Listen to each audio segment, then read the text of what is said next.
We have been incredibly fortunate to have community support for the entire history of our organization. And all three of our Pinnacle honorees that we're honoring this evening are former trustees, and that's not coincidental. People who've served on our Board of Trustees have a deep appreciation of the complexity of running a healthcare organization. They've been inside the tent and they've seen some of the difficult issues that we have to face as we address the changing healthcare needs of our community. And we don't bring unbaked ideas to the board. We always bring ideas that have been developed and studied in great detail.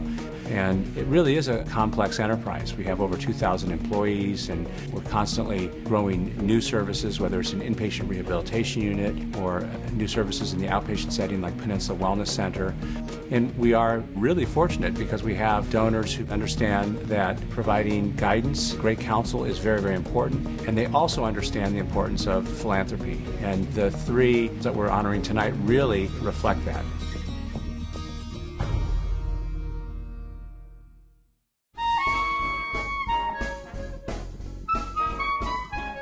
When President Roosevelt signed the bill repealing Prohibition, August Bush bought these Clydesdale horses and had them deliver the first case of Budweiser to the White House after it was legal to have alcoholic beverages. And that's how the Clydesdales got started. They delivered the first case of beer to the White House after Prohibition.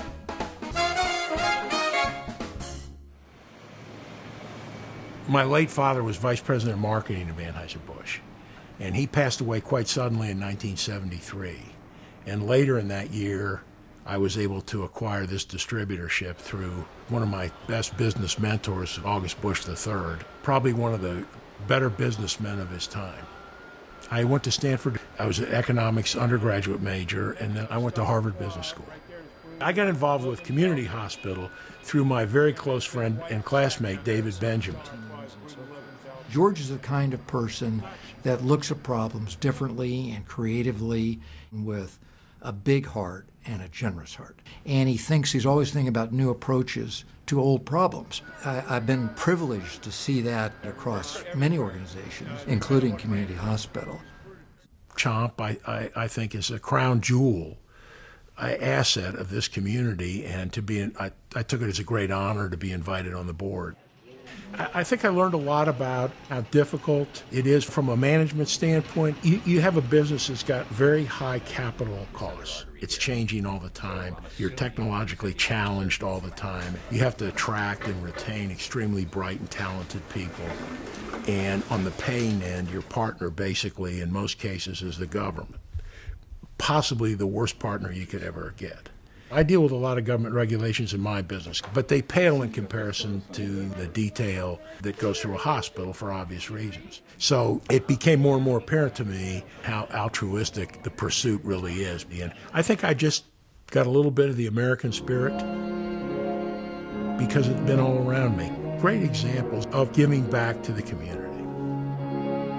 My mother and father were immigrants. My father was from Yugoslavia and my mother was from Berlin, Germany.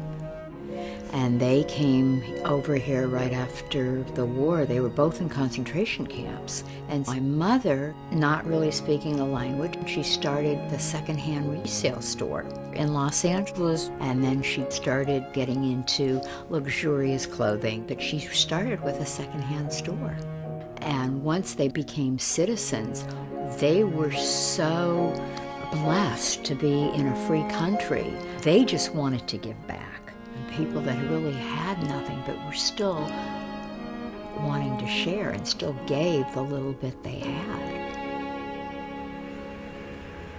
And in terms of getting involved in the hospital, it's almost impossible, if you're sincere about doing something good for others, to not at the same time do something good for yourself. But I also think that you can count on CHOMP to always be at the cutting edge. You look at the Wellness Center out in Marina. It was a vision of Dr. Packers and the board.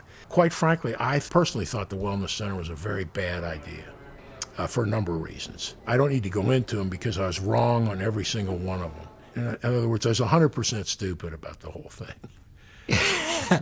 Well, he's never 100% stupid.